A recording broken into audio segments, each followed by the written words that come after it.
구약성경 열왕기상 9장 9장 10절에서부터 14절까지 말씀을 가져보도록 하겠습니다. 구약성경 528페이지입니다. 네, 다 찾으셨으면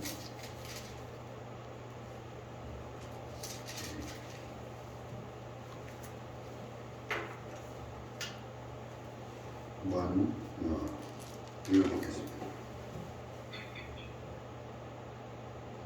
구약성경 열왕기상 9장 10절부터 14절까지입니다. 솔로몬이 두 집 곧 여호와의 전과 왕궁을 20년 만에 건축하기를 마치고 갈릴 땅의 성읍 20을 히람에게 주었으니 이는 두로왕 히람이 솔로몬에게 그 온갖 소원대로 백항목과 잣나무와 금을 지공하였습니다.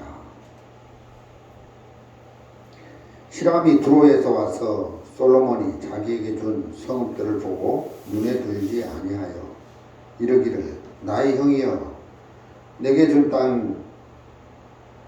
이 성읍들이 이러하니 하고 이름하여 가불 땅이라 하였더니 그 이름이 오늘까지 있으니라. 좀 띄어서 역대하 8장을 또 읽어보겠습니다. 역대하 구약성경 제가 가진 성경은 666페이지입니다. 역대하 8장 1절 2절 읽어보겠습니다.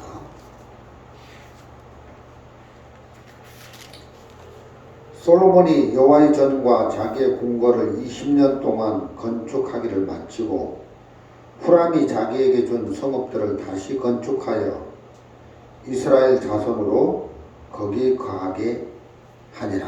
여기까지 읽었습니다. 네, 우리가 이 성경을 읽다 보면 또 어떤 사람의 겉모습을 보고 평상시 모습을 보고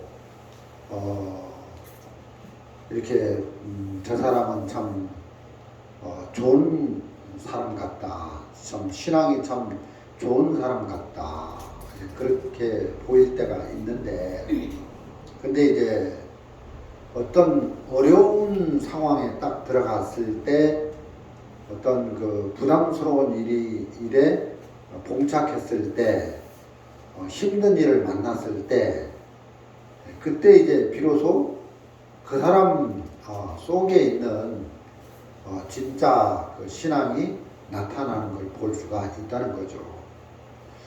평상시 겉모습을 볼 때는 정상인 것 같고 신앙이 좋은 것 같고 문제가 없는 것 같은데 어떤 어려운 상황에 딱 처했을 때 이제 그 사람의 어떤 신앙의 그 본 모습이 그대로 드러나는 걸 볼 수가 있다는 겁니다.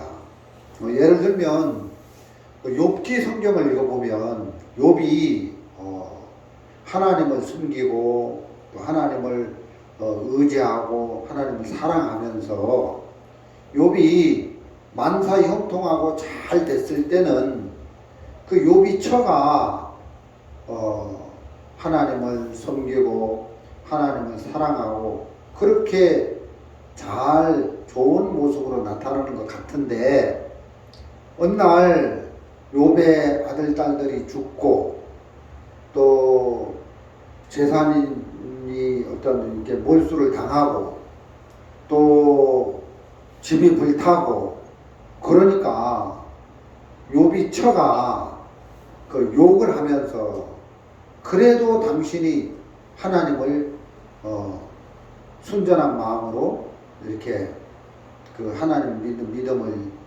지키겠느냐, 하나님을 욕하고 죽어라 하고 이렇게 아주 그 하나님을 대적하고 하나님을 무시하는 그 욥의 안에 속에 들어있는 그런 그 불신하는 마음들이 이렇게 드러나는 걸 볼 수가 있더라는 거죠. 그러니까 평상시 또 어떤 겉으로 아무 문제가 없을 때는 신앙이 정상인 것 같고 좋은 것 같은데, 어떤 안 좋은 상황에 들어가니까 그 하나님을 대적하고 하나님을 욕하고 하나님을 무시하는 그런 불신적인 마음들이 올라오는 걸 볼 수가 있더라는 겁니다. 그래서 예를 들어서 우리가 이제 쓰는 스마트폰이 있는데, 스마트폰을 만들 때 온도가 막 그 한여름 30도 이상 올라가면 스마트폰이 작동이 안 되는 겁니다. 그리고 저쪽 어딥니까? 그 러시아, 시베리아 그 얼음 벌판에 가면 너무 얼어서, 너무 추워서 스마트폰이 작동이 안 되고 멈춰버리는 겁니다. 그러면 그런 스마트폰을 누가 구입을 하고 사겠습니까? 이렇게 조금 추우면 얼어서 작동이 안 되고, 조금 더우면 또 너무 열받아서 스마트폰이 작동이 안 되면 그거는 좋은 기계라고 말할 수가 없단 말이죠. 이렇게 얼었을 때나 또는 온도가 아주 뜨거운 그런 이제 그 아프리카, 그 중동, 그 이슬람 지방에서도 이렇게 스마트폰이 잘 터지고, 또 추운 지방에서도 스마트폰이 잘 터지고, 그런 스마트폰이 이제 잘 만들어진 스마트폰이고 좋은 스마트폰이지, 우리가 이렇게 그렇게 이제 생각을 한다는 거죠. 그럼 마찬가지로 신앙도 똑같다는 겁니다.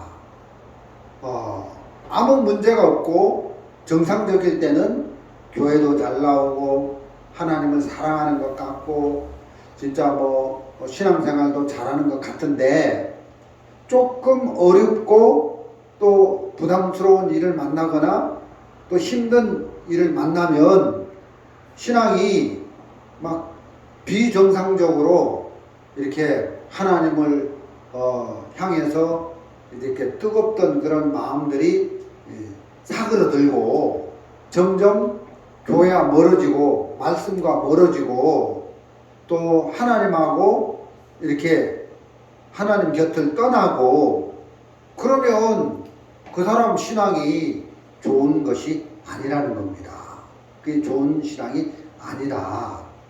그래서 내가 지금 괜찮은 신앙을 하고 있는지, 내 신앙에 문제가 있는지 없는지를 점검해 볼 필요가 있다는 겁니다. 여러분, 우리가 이렇게 인생을 살아가면서 한 번씩 건강 체크를 하잖아요. 혈압이 얼마지? 또 그 혈당이 얼마지? 맥박수는 얼마지? 하고 한 번씩 체크를 해보잖아요. 그런 것처럼 우리도 진짜 내 신앙이 좋은 신앙인지 나쁜 신앙인지, 이 괜찮은 신앙인지 안 괜찮은 신앙인지 한 번씩 점검 받아볼 필요가 있다는 겁니다. 그러면 언제 것을 점검을 받아야 되냐? 평상시 만사형통하고 아무런 문제가 없고 신앙이 정상적으로 잘 풀릴 때 것을 봐야 되는 게 아니라, 어떤 어려움 속에, 어떤 문제 속에, 또는 어떤 힘든 일 속에, 또는 부담스러운 일이 왔을 때 내가 어떻게 대처를 하느냐. 그럴 때 신앙이고 나발이고 막 다 때려 부숴버리고 막 난장판을 넣고 막 마음 닫아버리고 그래 이제 해꾸지를 하고 이렇게 흘러간다면 그 사람 신앙이 괜찮은 사람이 아니다. 그 사람 신앙이 아주 안 좋은 사람이라는 거죠. 그래서 문제가 없을 때 신앙 하는 그걸 봐야 되는 게 아니라 어떤 문제가 왔을 때 그 문제가 왔을 때도 문제가 없을 때처럼 여전히 하나님을 사랑하고 복음을 사랑하고 정말 이렇게 말씀에 이끌리고 주의 마음을 사모하고 그러느냐. 문제가 없을 때는 그런 것처럼 보이는데 문제가 딱 나타나면 그게 이제 안 괜찮은 모습으로 신앙이 나타난다. 그래서 저도 그렇고 여러분도 그렇고 우리가 신앙생활 하면서 정상적일 때 것을 봐야 되는 게 아니라 어려울 때 문제가 없을 때 것을 봐야 되는 게 아니라 문제가 있을 때 내가 정상적으로 신앙생활을 하는지 비정상적으로 이렇게 신앙생활을 하는지 그걸 정확히 볼 필요가 있다는 것입니다. 성경에 보니까 그 구약 성경에 아브라함이 자식을 얻는 이야기가 나오는데 그 아브라함이 이제 자식을 얻고 싶은데 자식을 못 얻었잖아요. 그래서 이제 그 사라가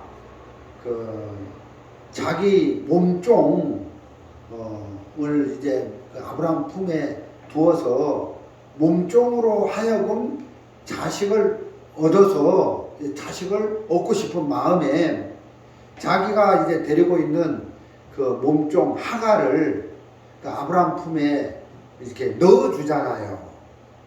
여러분 하갈이 그 사레가 그 몸종 하갈을 아브라함 품에 넣을 때 여러분 생각해 보십시오. 정말 딸 같고 분신 같고 자기 몸의 일부 같고 정말 순종 잘하고 그런 그 여종을 그 아브라함 품에 넣어주지 않았겠습니까? 그래서 이제 괜찮은 나름대로 말 잘 듣고 순종 잘하는 딸 같고 분신 같은 그런 하갈이라는 여종을 아브라함 품에 넣어줬다는 거죠. 근데 이제 하갈이 이제 그 잉태함을 깨닫고 어떻게 했습니까? 그 여주인을 멸시한지라 성경에 그리 돼 있거든요. 그래 이제 하갈이 정말 평상시에 볼 때는 사람의 마음에 저 여종은 잉태를 해서 자식을 낳아도 자기 자식이라고 안 하고 이건 주인의 자식이야. 그래서 내가 그 아브라함 씨를 받아서 주인의 씨를 받아서 자식을 낳을 수 있는 그런 사람이 아닌데 주인이 은혜를 베풀어 주셔서 이렇게 된 거야. 이건 내 자식이 아니라 주인의 자식이 하고 주인에게 이렇게 갖다 드릴 그런 사람으로 보여서 하갈을 이렇게 그 아브라함 품에 넣어줬는데 하갈이 잉태함을 깨닫고 그 여주인을 멸시한지라 이렇게 돼 있거든요. 그러면 하갈이 원래 그 여주인을 멸시하는 마음이 없었는데 형편이 상황이 아주 나빠지니까 그런 마음이 나타난 거냐? 아니라는 거예요.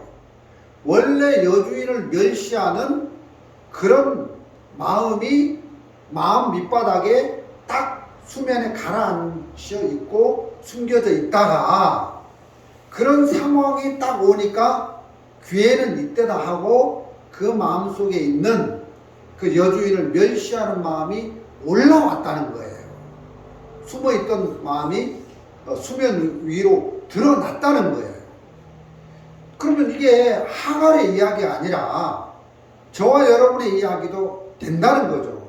우리도 문제가 없을 때는 편할 때는 평상시에는 정말 이렇게 교회 와서 하나님 은혜를 사모하고 또 찬송도 부르고 또 간증도 하고 또 말씀도 듣고 또 교회 또 이렇게 11조도 드리고 물질도 드리고 복음과 함께하고 하는 것 같은데 어떤 어려운 상황이 딱 발생을 하거나 부담스러운 일이 딱 오거나 힘든 상황에 딱 처하면 그냥 어느 날 하나님을 향해서 마음을 점점 멀어지면서 닫아가면서 또 교회를 향해서 외면하고 이렇게 주의 마음과 상관없이 막 그 육신의 마음으로 흘러가면서 불신을 하고 또 교회 와서 또 지체들하고 좀 부딪히고 이러면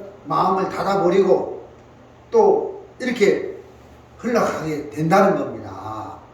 그래서 저나 여러분들이나 우리가 하나님 앞에 신앙생활을 하는데 신앙생활을 잘하는 괜찮은 사람들이 아니다. 우리 정말 신앙생활을 하는데 안 괜찮은 사람이다. 이런 마음이 드는 겁니다. 그래서 나는 과연 어떤 사람인가, 내가 진짜 신앙생활을 잘할 수 있는 사람인가, 그런 걸 좀 발견해 볼 필요가 있다는 것입니다. 그래서 우리는 우리 속에 욥의 처도 살고 있고 또 하갈도 들어있다는 거예요. 그래서 욥의 처가 정말 그 남편 욥이 하나님을 섬기면서 만사형통하고 모든 것이 다 잘 됐을 때는 하나님을 사랑하고 정말 하나님 섬기는 모습으로 나타나는데 정말 그 안 좋은 일이 발생하고 막 그 아들 딸들이 죽고 막 재산이 막 강탈을 당하고 또 문제가 일어나고 집이 불타고 하니까 그래도 당신이 하나님을 순전한 마음으로 그 하나님을 지키고 이렇게 믿겠느냐, 차라리 하나님을 욕하고 죽어라 하고 욥의 처가 이렇게 이야기를 한다는 거죠. 그런 것처럼 우리도 평상시에는 잘 신앙생활 하는데 어떤 상황에 딱 들어가면 충분히 그럴 수 있는 사람이라는 거예요. 교회고 나발이고 하나님이고 다 뒤집어 엎어버리고 다 이렇게 한다는 겁니다. 제가 중학교 때 학교를 다녔는데 중학교 때 학교 다니죠. 예, 그 3학년이 됐는데 어느 날 제 마음에 그 고등학교를 들어가는지 입학 원서를 어느 학교 이제 지원할 걸 이제 다 쓰는데 저 선생님을 좀 골탕을 먹여야 되겠다 해가지고 제가 그 선생님한테 가가지고 자퇴를 한다고 그랬어요. 그러니까 이 선생님은 지금 고등학교로 이제 이제 진학을 시켜야 되는데 그 3학년 2학기 때 그 학생이 고등학교를 안 들어가고 자퇴를 한다고 막 선생님한테 막 엉거붙는데 그 선생님이 마음을 딱 꺾어가지고 저한테 와가지고 잘못했다는 식으로 이렇게 사과를 하더라고요. 그래서 제가 이렇게 마음에 그 선생님을 이겨먹으려고 하는 그런 아주 안 좋은 교만한 마음이 제 속에 들어있는 걸 발견을 한 거예요. 야, 내가 진짜 선생님 말 잘 듣고 선생님 순종하고 그런 사람인 줄 알았는데 어떤 상황이 딱 되니까 선생님을 이겨먹으려고 하는 아주 교만하고 거만한 마음이 내 마음 밑바닥에 숨어 있다가 그것이 나와서 선생님을 대적하는 걸 볼 수가 있더라는 거죠. 저는 제가 어떤 사람인 줄을 몰랐어요. 정말 그 중학교 다닐 때 그런 어떤 마음이 올라오면서 선생님 대적하고 막 선생님을 이겨먹으려고 막 거스리고 이런 마음이 올라오는데도 그게 그런 마음이 들어있는지도 모르고 나는 어쩔 수 없이 그런 상황에서 선생님을 대적하고 선생님을 이겨먹으려고 할 수밖에 없었어. 그러면서 이제 나름대로 자기 마음을 알지도 못하고 이미 우리 속에는 그 불신하는 마음, 또 대적하는 마음, 또 거스리는 마음, 이런 마음들이 들어있는데 자기 마음이 어떤지도 모르고 그냥 괜찮은 줄 알고 자기 마음을 믿고 살다 보니까 이렇게 문득문득 이렇게 한 번씩 요비초도 나오고 하갈도 나와서 그 주인을 멸시하고 그래서 이렇게 흘러가는데 우리도 이렇게 교회 안에서 구원을 받고 신앙생활을 하면서 나는 신앙생활 잘하는 사람이야 하고 나 괜찮은 사람이야 하고 그냥 이렇게 살아가다가 이렇게 어떤 상황이 안 좋아진 상황을 만나면 이제 대적을 하고 거스리고 그러면서 이렇게 주의 은혜를 입지 못하는 거 아니냐 이런 마음이 드는 거죠. 그래서 제가 오늘 여러분들에게 무슨 말씀을 해드리고 싶으냐면 우리는 신앙생활을 하는데 결코 우리가 신앙생활을 잘할 수 있는 괜찮은 사람이 아니다. 우리가 어떤 사람인지를 하나님의 말씀 앞에서 정확히 비춰볼 필요가 있는데 정말 우리는 안 괜찮은 사람이라는 거예요. 그래서 우리 속에는 요비초도 살고 있고 하갈도 살고 있고 우리 속에는 주님을 불신하는 강한 불신도 들어있고 거스리고 대적하는 마음도 들어있어서 어떤 기회가 만들어지면 우리 마음속에 숨어있는 이런 주를 대적하고 교회를 떠나버리고 말씀을 짓밟고 이렇게 하는 이런 마음들이 다 들어있다. 얼마든지 그럴 수 있는 사람이다. 이것을 인정을 하고 이제 우리가 주님 앞에 나올 때 은혜를 입어야 된다는 겁니다. 은혜를. 그래서 이런 인간이기 때문에 은혜를 입어야 살 수 있지. 정말 우리 스스로의 힘으로는 신앙을 온전히 지킬 수 있는 사람이 아니라는 것입니다. 제가 한 번은 이렇게 그 용역 사무실에 가서 그 소장님이 일을 보내는데 한 번은 우리 소장님이 저를 일을 보내는데 얼마 전에 좀 오래됐죠. 작년 같습니다. 가보니까 그 일을 시키는 사람이 귀신이 들렸어요. 귀신이 들렸는데 저를 데리고 산으로 데려가더니 그 조립식 판넬 스티로폼지 그 벗고 있는 철판을 다 뜯어내라는 거예요. 보니까 귀신이 들렸어. 그래가지고 이 무슨 막 그 비도 좀 오고 그러는데 그 산 속에서 그 철판에 있는 속에 들어있는 스티로폼지를 다 뽑아내라는데 야 이게 말이 되냐? 이거 어떻게 이런 일을 다 시키냐? 분명히 이 일 끝나면 저 귀신 들린 사람에게 일당을 못 받을 것 같더라고. 그래가지고 이제 전화를 했어요. 소장님 이상합니다. 귀신 들린 사람이 우리에게 산에 가서 이렇게 이런 일을 시키는데 제가 볼 때 정신이 이상하고 좀 귀신 들린 사람 같습니다.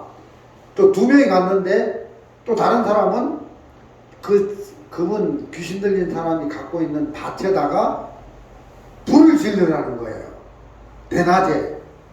그럼 이제 불을 지르면 거기 이제 그 풀들이 다 마른 풀들이 있고 나무들이 있고 한데 그 불이 붙으면 그 옆 밭으로 다 불이 옮기고 그래서 건물에 옮기면 이제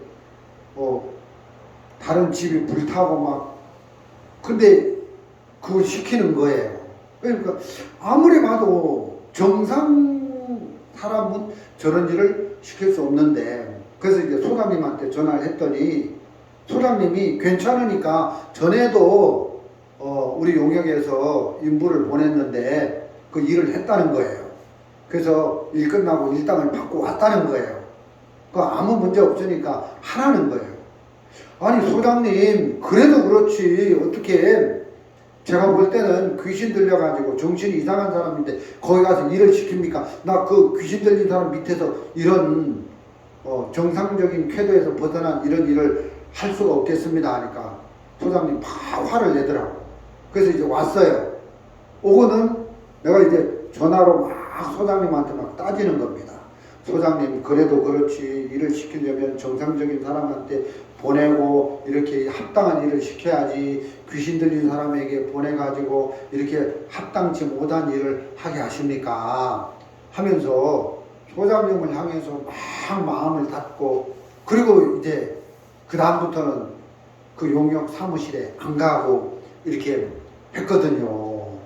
그러니까 지금 생각해 보면 진짜 어떤 상황에 들어가니까 그 소장님을 향해서 내가 막 멸시하고 대적하고 거스리고 하는 마음이 이렇게 평상시에는 그 소장님이 좋은 상황에 나를 넣어주고 아무 문제가 없는 그런 곳에 나를 이렇게 보내주고 하면 그렇게 그런 마음들이 안 나오는데 조금 어렵고 부담스러운 상황에 소장님이 나를 딱 넣으니까 내 마음에서 그 소장님을 멸시하고 소장님을 밀어내는 그 대적하는 마음이 딱 나오면서 거스리는 마음이 딱 나오면서 그때 이제 제가 뭘 받느냐 하면은 그런 상황에 들어가서 어쩔 수 없이 그런 마음이 나온 게 아니라 나라는 사람은 근본 내 마음 중심에 그 어떤 그 멸시하고 대적하고 거스린 마음이 들어있다. 그래서 어떤 안 좋은 상황에 딱 들어갔을 때 그 마음 속 밑바닥에 숨겨져 있는 그런 마음들이 드러난 것이다. 하나님이 그렇게 이제 말씀을 해 주시는 겁니다. 그래서 내가 참 좋은 사람이 아니로구나. 내가 신앙생활을 정상적으로 할 수 있는 사람이 아니로구나. 안 좋은 사람이로구나. 신앙이 아주 안 괜찮은 사람이로구나. 이걸 이제 발견하게 되면서 하나님의 은혜를 입어야 되겠다. 그러면 어떻게 해야지? 하나님의 은혜를 입어야 되겠다. 하나님의 은혜를 입는 길 말고는 없다. 이런 마음이 들어지는 겁니다. 하나님의 은혜를 입어야 되는 것이지. 그러면 하나님의 은혜를 내가 입고 싶다고 해서 하나님 내게 은혜를 입혀주십시오. 은혜를 입혀주십시오. 한다고 은혜가 내게 찾아오느냐. 또 그것도 아니라는 것입니다. 그 은혜는 어떤 사람에게 찾아가느냐. 예를 들어서 바리새인처럼 자기를 괜찮게 여기면서 뭔가 잘하는 사람의 위치에 있을 때는 바리새인처럼 그런 뭔가 할 수 있는 그 위치에 있는 사람에게는 은혜가 안 찾아간다는 겁니다. 하나님 저는 저 세리와 같지 않고 브리토세 간음 안 하고 정말 소득의 11조를 드리고 일에 2번씩 금식하고 난 이렇게 신앙생활을 괜찮게 했습니다 하고 자기를 괜찮은 모습으로 하나님 앞에 이런 모습으로 나오는 사람에게는 하나님이 은혜가 안 간다는 겁니다. 근데 성경에 보면 그 강도 만난 자, 또 정말 세리 하늘을 우러러 쳐다보지도 못하면서 하나님 나 정말 더러운 죄인입니다. 가슴을 치면서 정말 저는 죄인입니다. 그러면서 정말 안 괜찮은 모습으로 틀린 모습으로 정말 악분인 모습으로 정말 신앙을 잘할 수 없는 모습으로 나간 세리 또 강도 만난 자 이런 자에게는 은혜가 찾아가더라고요. 그래서 마음이 어떤 위치에 들어가면 하나님의 은혜가 찾아온다는 거예요. 정확히 하나님의 은혜가 그 사람을 만나주고 하나님이 그 사람을 찾아가서 하나님이 그 사람에게 일을 해서 하나님이 그 사람의 그 문제를 풀어주고 그 사람이 이제 하나님이 그 일을 해주면서 하나님이 역사를 해서 그 일을 풀어주기 때문에 쉼을 누리고 은혜를 입어서 살 수 있게 된다는 것입니다. 그래서 은혜는 입고 싶다고 또 은혜를 입혀달라고 막 부르짖고 찾고 구한다고 되는 게 아니라 마음의 세계가 어떤 위치에 들어갔을 때 은혜가 찾아온다. 이런 마음이 제 마음에 드는 것이죠. 그게 뭐냐? 정말 할 수 없는, 내가 할 수 없는 그 위치에 들어가면 하나님의 은혜가 찾아온다는 거예요. 정말 내가 할 수 없는 위치, 내가 이 일을 할 수 없구나. 내가 정말 이 일을 내가 감당하기에 너무 어렵구나. 내 힘으로는 감당을 못해. 하고 할 수 없는 그 위치에 들어갔을 때 간절히 하나님의 은혜를 사모하는 마음이 만들어진다는 거죠. 그래서 뭐 우리는 아무것도 할 수 없으니까 그럼 나는 그냥 놀고 쉬고 하면 되겠네. 하나님이 하시면 되겠네. 이런 방종하는 마음으로 흘러가는 게 아니라 정말 어떤 일을 두고 내가 할 수 없는 그 위치가 되면 마음이 하나님이 하셔야 된다. 하나님이 하셔야만 일이 잘 풀릴 수 있다 하면서 하나님에게 그 일을 맡기게 되고 하나님이 간절하게 찾아지고 그래서 그 하나님을 간절하게 찾은 그 목마름이 있잖아요. 그래서 우리가 그냥 방종으로 그냥 하나님이 하시면 되지 하고 그냥 나는 쉬고 그냥 뭐 내 맘대로 막 이렇게 방종으로 흘러가는 게 아니라 그 하나님에게 맡기는 그 목마름이 하나님을 간절하게 찾게 하면서 그렇게 하나님이 우리 삶 속에 나타나서 일을 해주시는 그런 큰 은혜를 얻게 된다는 겁니다. 제가 교단을 나와서 이렇게 경산에 교회를 세워야 되겠다.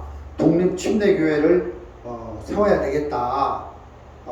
근데 이게 내가 이 교회를 세워서 이 교회 안에서 목회를 하거나 복음을 전하거나 또 월세를 내거나 또 교회를 운영하거나 이런 모든 일들을 감당할 수 있을까?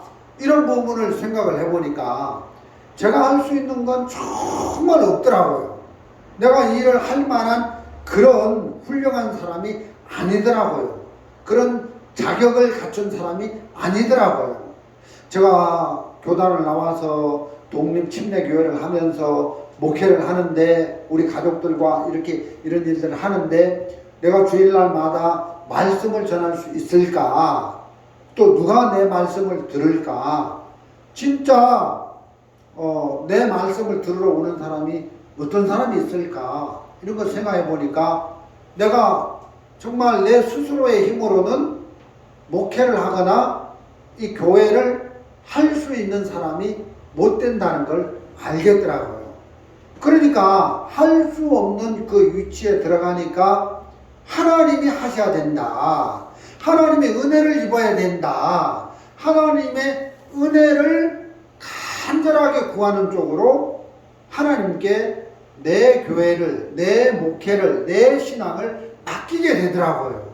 그래서 하나님이 한 부분 한 부분 이끌어 주셔서 이렇게 지금까지 하나님의 은혜를 입어서 이렇게 지내올 수 있었던 것이지 내 힘으로 내가 잘나서 내가 신앙생활을 할 수 있어서 괜찮은 마음에 그렇게 되어진 게 아니라는 것입니다. 우리가 좀 얼마 전에 교회에 자동차를 구입을 했는데 전에 있던 차를 폐차시키고 자동차를 구입하면서 정말 우리가 가진 물질로는 정말 자동차를 구입한다는 게 참 구입하고 나면 진짜 다른 데 쓸 물질이 하나도 없는 거예요. 근데 하나님, 정말 하나님 이 일에도 은혜를 입고 싶습니다. 우리 교회에 꼭 맞는 자동차를 하나 구입해 주십시오. 가격도 저렴하면서 하나님 정말 괜찮은 자동차를 제가 구입할 수 없으니까, 하나님 저는 할 수 없으니까 제가 찾으면 망가진 자동차 찾을 수 있고, 저 구입했는데 정말 매일 고장이 나서 물질도 많이 들어가고 정말 더 어려워질 수 있는데 저는 이거 할 수 없습니다. 하나님 은혜를 입고 싶습니다. 이런 부분에도. 그래서 하나님의 은혜를 간절히 구하고 하나님께 그 부분을 맡겼는데, 정말 내 마음에 은혜 입고 싶은 마음, 내가 할 수 없으니까 하나님이 하셔야 된다는 이런 마음에서 그 부분을 하나님께 맡겼는데, 하나님이 한 부분 한 부분 이끌어 주셔서 또 가격도 저렴하고 또 우리 교회 지금 이 개척교회에 딱 맞는 이런 차를 주셔서 우리가 잘 쓰고 있는데 너무 감사한 마음이 드는 거죠. 그래서 은혜를 입어야 된다. 정말 내가 내 속에 욥의 처도 살고 정말 그 하갈이라는 주인을 멸시하는 그 여종도 들어있는데, 어떤 안 좋은 상황이 되면 저도 얼마든지 하나님을 떠나서 하나님을 무시하면서 말씀과 상관없이 교회와 상관없이 얼마든지 육으로 주를 대적하고 거스면서 살 수 있는 그런 사람이다. 그렇기 때문에 그걸 인정을 하고 그런 자신의 모습을 발견하고 주의 은혜를 입어야 된다. 이런 마음이 많이 드는 거죠. 오늘 제가 그 구약성경 열왕기상 9장 말씀을 읽었습니다. 오늘 제가 무슨 얘기를 하고 싶으냐면, 예수님이 그 베들레헴에서 나셨잖아요. 태어나셨는데, 예수님이 베들레헴에서 태어나신 건 알겠는데, 왜냐하면 그 성경에 구약 성경에 예수님이 베들레헴에서 태어난다고 예언이 되어져 있고, 또 예수님은 다윗의 후손으로 오시고, 또 다윗이 태어난 동네가 다윗의 그 동네가 베들레헴이고, 또 다윗의 후손으로 오시니까 그 예수님이 그 베들레헴에서 태어나셨다. 그거는 이해가 되는데, 왜 예수님이 태어나기는 베들레헴에서 태어나셨는데 예수님이 베들레헴에서 안 자라고 예수님이 갈릴리 땅으로 가셔서 사셨느냐, 거기서 자라나시면서 하나님의 일을 거기서 하셨느냐, 그 이야기를 우리가 좀 해보자는 겁니다. 왜 예수님이 그 베들레헴에서 태어나셨는데 자라나시기는 베들레헴에서 안 자라나시고 갈릴리 나사렛 동네에 가서 사셨느냐, 왜 성경에 나사렛 예수라고 말씀을 하시느냐, 그 부분을 우리가 이야기를 해보자는 겁니다.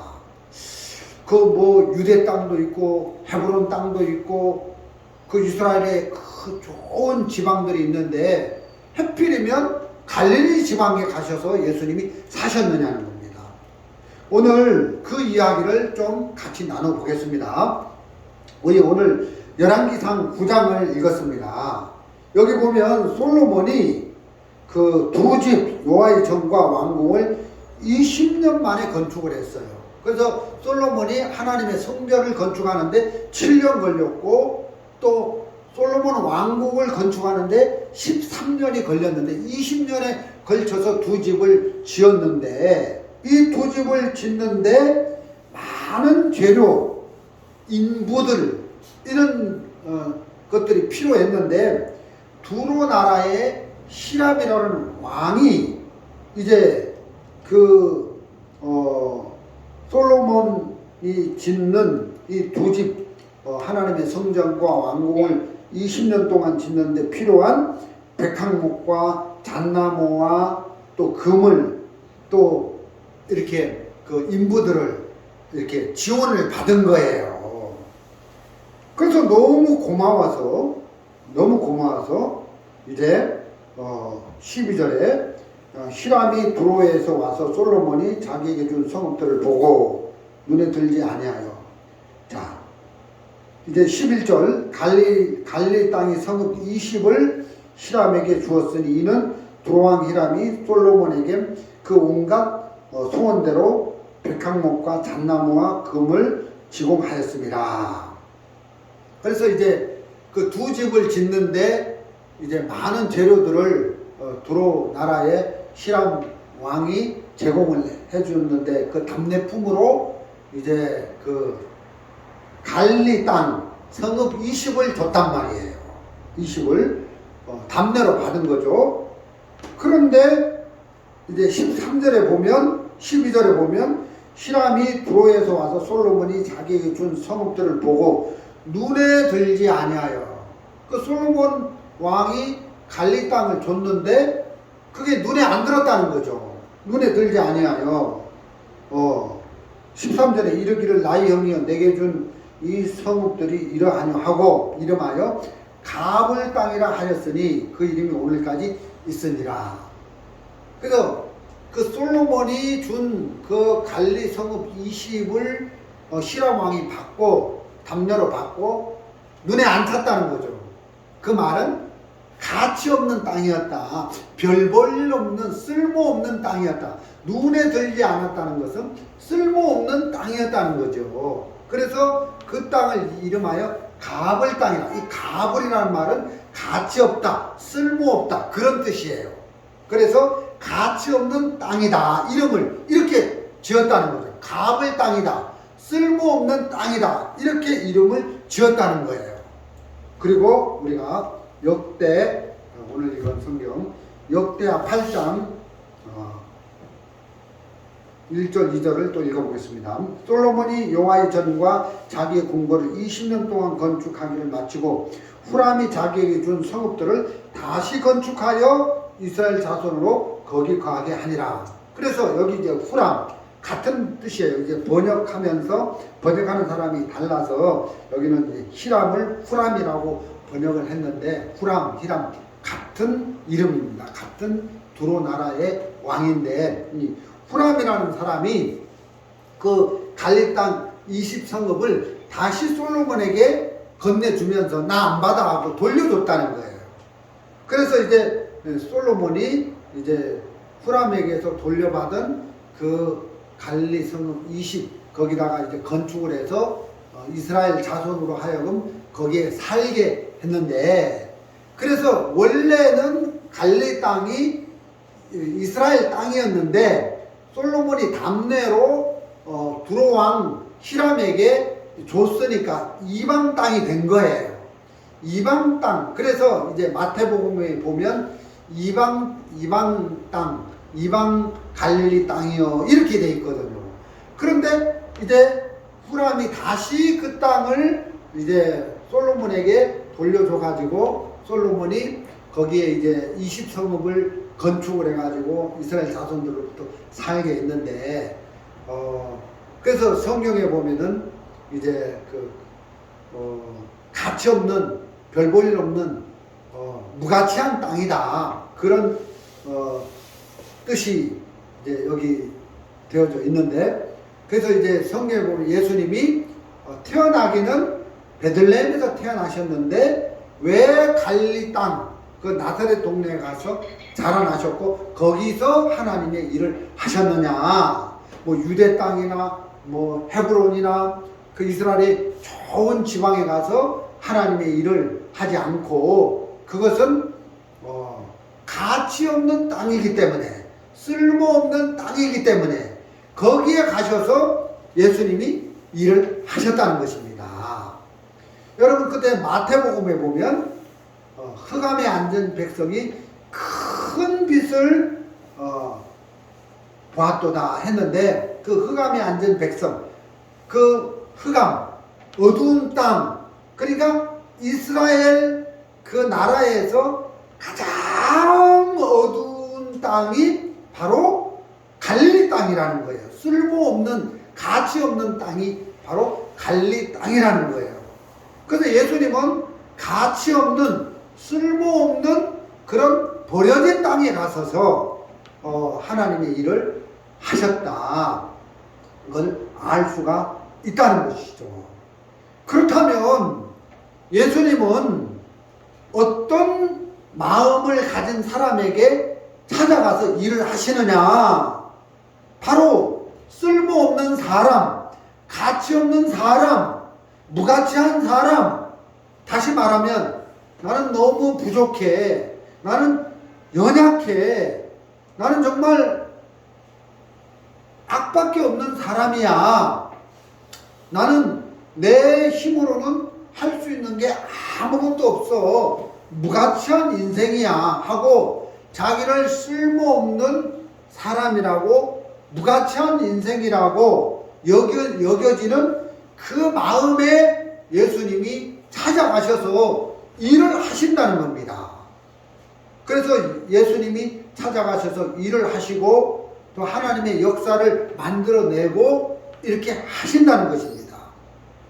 그런데 여러분, 반대로 내가 괜찮은 사람이 되고, 내가 가치 있는 사람이 되고, 내가 뭔가를 할 수 있는 사람이 되면 예수님은 그 사람에게 찾아가지 않는다는 것입니다.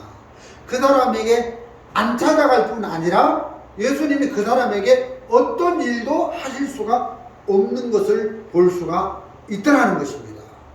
여러분, 우리 신앙생활 하면서 하나님이 제 문제를 맡아서 해결해 주세요, 하나님이 제 인생에 나타나서 일을 해 주세요, 하나님이 역사하시고 일을 해 주시면 제 문제가 풀리겠습니다, 이렇게 말을 하지만 마음의 위치는 할 수 있는 괜찮은 위치에 있기 때문에 하나님이 그 사람에게 이사를 안 간다는 것입니다.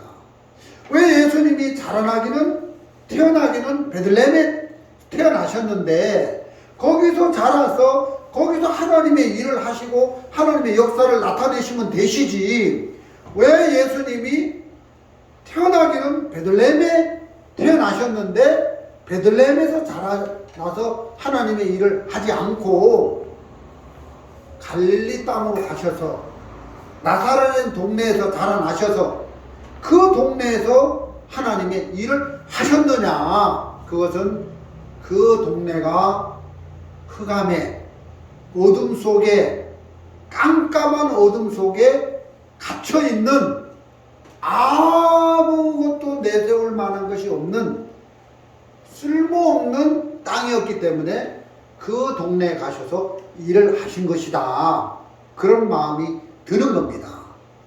여러분, 우리가 하나님 은혜 입혀주세요, 하나님 은혜를 입혀주시고 하나님 은혜를 구하고 막 이렇게 할 필요가 없어요. 그렇게 안 해도 마음이 어떤 위치에 딱 들어가면 예수님이 그 마음에 이사를 오신다는 것입니다.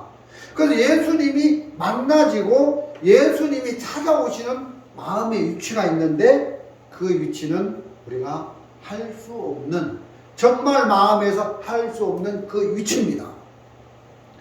제가 교단을 나오고 이렇게 독립침례교회를 세워서 우리 가족들과 함께 목회를 하고 교회를 하고 있는데 이게 정말 제가 할 수 있는 일인가 곰곰이 생각해 보면 제가 할 수 있는 일이 전혀 아니더라고요. 내 힘으로는 이런 거 할 수 없어. 나는 이런 걸 할 만한 가치 있고 능력이 있는 그런 믿음의 종이 아니야. 나는 이거 할 수 없어. 그런 마음에 은혜를 입어야 되겠다. 내가 이거 할 수 없는 인간인데 하나님이 은혜를 입혀주시면 내가 이런 일들을 할 수 있겠습니다 하고 내 신앙 전체를 하나님에게 맡겼을 때 하나님이 나타나셔서 내 일을, 내 신앙을, 내 목회를, 우리 교회를 맡아서 주님이 한 부분 한 부분 이끌어 가시면서 그런 일들을 이루어 주시고 역사를 제 삶 속에 나타내 주셔서 정말 은혜를 입어서 이렇게 하는 것이지 제가 가치가 있거나 능력이 있어서 할 수 있는 게 아니라는 겁니다. 정말 하나님의 말씀을 통해서 제 모습을 보면 제가 뭐 능력이 있는 사람도 아니고 가치가 있는 사람도 아니고 건강한 사람도 아닌데 정말 제가 뭐 배운 기술이 있습니까? 남들보다 뭐 잘하는 게 있습니까? 정말 하나님의 은혜를 입어서 하는 건데 그저께 그 산에 갔는데 거기 있는 주민 한 분이 아주머니가 오셔서 목사님 이렇게 산을 아름답게 가꾸고 밭을 이렇게 아름답게 가꿔서 친척들 앞에 내가 이렇게 했습니다 자랑하려고 그러죠 하더라고요. 아이고 저는 제가 이런 거 할 만한 그런 능력이 있는 사람이 그런 지혜가 있는 사람이 아닙니다. 하나님의 은혜를 베풀어 주시고 하나님이 제게 지혜를 주셔서 하나님이 일을 하셔서 이렇게 된 것이지 그 영광을 하나님께 돌리지 제가 그런 게 아닙니다. 이런 감정이 이제 제 마음에서 나오더라고요. 그저께 정말 돌담을 이렇게 쌌는데 와서 너무 예쁘다 그러더라고요. 근데 정말 내가 이걸 할 수 있는 사람이야? 내가 이렇게 할 수 있는 사람이 아닌데 하나님이 은혜를 입혀주시면 할 수 있겠습니다. 그래서 하나님의 은혜를 입어서 아들하고 한 부분 한 부분 하다 보니까 또 아내도 같이 하다 보니까 이렇게 되는 것이지 제가 뭐 가치 있는 사람이나 능력 있는 사람이라서 이런 일을 하는 게 아니다. 이런 마음이 많이 들어지는 겁니다. 아침에 일어나서 우리가 이렇게 개척교회를 하다 보니까 물질도 많이 필요하고 제가 몸이 안 좋은데 또 일도 나가면서 열심히 물질을 벌어가면서 목회를 하니까 우리가 빨리빨리 이렇게 뭘 교회를 개척하고 막 이렇게 할 수는 없잖아요. 그래서 시간을 오래 두고 천천히 조금씩 이제 하나님의 은혜를 입어가면서 한 부분 한 부분 복음 앞에 이끌림을 받으면서 살아가고 있는데 아침에 일어나서 정말 하루를 나가서 일을 해서 돈을 번다는 게 내가 건강한 몸이 아니잖아요. 진짜 이렇게 나가서 사람들이 저를 써주기만 해도 감사하고 내가 정말 형편없는 그런 사람인데 정말 이렇게 쓰임 받을 수 있다는 게 너무 감사하고 또 하나님이 저를 써주신다는 게 너무 감사하고 그런 마음이 드는 거죠. 근데 정말 우리가 교회 와서 정말 신앙을 잘하는 사람인 줄 알고 내가 이렇게 했고 저렇게 했는데 어느 날 하나님이 우리를 어렵게 한다든가 뭐 병이 들게 한다든가 그러면 다 뒤집어 엎어버리는 거예요. 하나님 없다.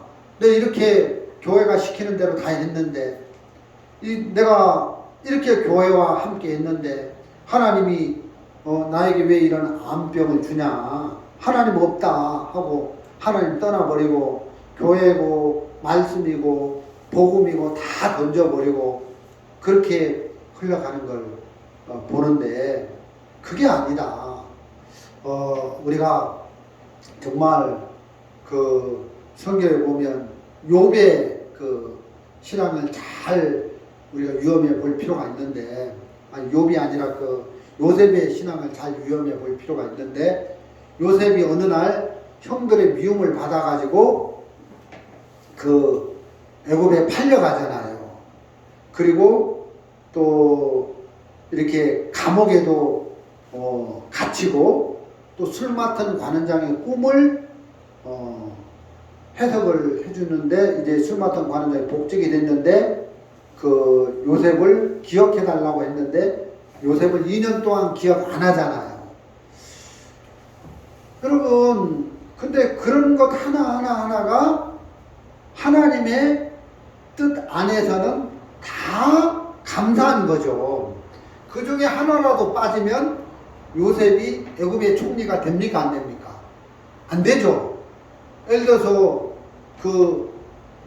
술 맡은 관원장이 복직이 되고 나서 요셉을 바로 기억하고 요셉을 감옥에서 건져줬다면 2년 후에 바로왕이 꿈을 꿔서 이제 그 술 맡은 관원장이 그 바로왕 앞에 그 요셉이라는 사람이 이제 꿈을 다 다 풀이를 해주고 할 수 있는데, 그럼 요셉 불러와라, 어디 있느냐, 2년 전에 내가 그 풀어줘서 가나안 땅으로 돌려보냈습니다 하면 진짜 뭐 망하는 거잖아요. 진짜 요셉이 바로왕 앞에 불려가서 꿈을 해석하고 또 그 꿈을 풀어주고 또 해결책도 줘서 그런 과정을 통해서 바로왕이 이제 요셉을 이스라엘의 총리로 세우는데, 애굽의 총리로 세우는데, 그 술 맡은 관원이 요셉을 2년 동안 기억 안 하고 잊어버린 것도 감사한 일이고, 감옥수에 들어간 것도 감사한 일이고, 또 그 요셉의 형들이 요셉을 미호에서 애굽의 종으로 판 것도 감사한 일이죠. 우리가 구원을 받은 사람으로서 이렇게 신앙생활 하면서 어떤 문제나 어려움을 당할 때 하나님이 뜻없이, 어떤 하나님이 깊은 섭리 없이 우리에게 문제나 어려움이 그냥 오는 게 아닌데 그걸 선으로 작용을 할 거다. 이 어려움이, 이 문제가 선으로 작용을 할 거다 해서 우리가 감사함으로 받고 받자, 이런 마음이 드는 거죠. 저도 뭐 이렇게 목회를 하거나 또 신앙생활을 하다가 얼마든지 또 우리가 뭔 일을 하다가 뭐 일이 이렇게 꼬여가지고 감옥도 갈 수 있고 이렇게 병도 날 수 있고 사고도 날 수 있고 하잖아요. 우리가 정말 안 좋은 상황에 들어갈 수도 있잖아요. 얼마 전에 어젠가 그젠가 엄마가 이제 배가 너무 아파가지고 우리 성경 공부 같이 못했는데, 어떤 병에 걸릴 수도 있고 뭐 사고를 만날 수도 있고 감옥에 들어갈 수도 있는데, 요셉처럼. 근데 구원받은 사람이 이런 어려운 일들을 만나고 문제를 만나는데 하나님이 어떤 깊은 섭리와 뜻 없이 그냥 어려운 문제가 오는 게 아니다. 하나님은 이런 일을 더 선으로 바꾸려고 어떤 하나님이 그런 일들을 통해서 선으로 바꾸려고 이렇게 하시는 것이다. 그래서 감사함으로 받자 하고 그걸 받으면 감사한 거예요. 그래서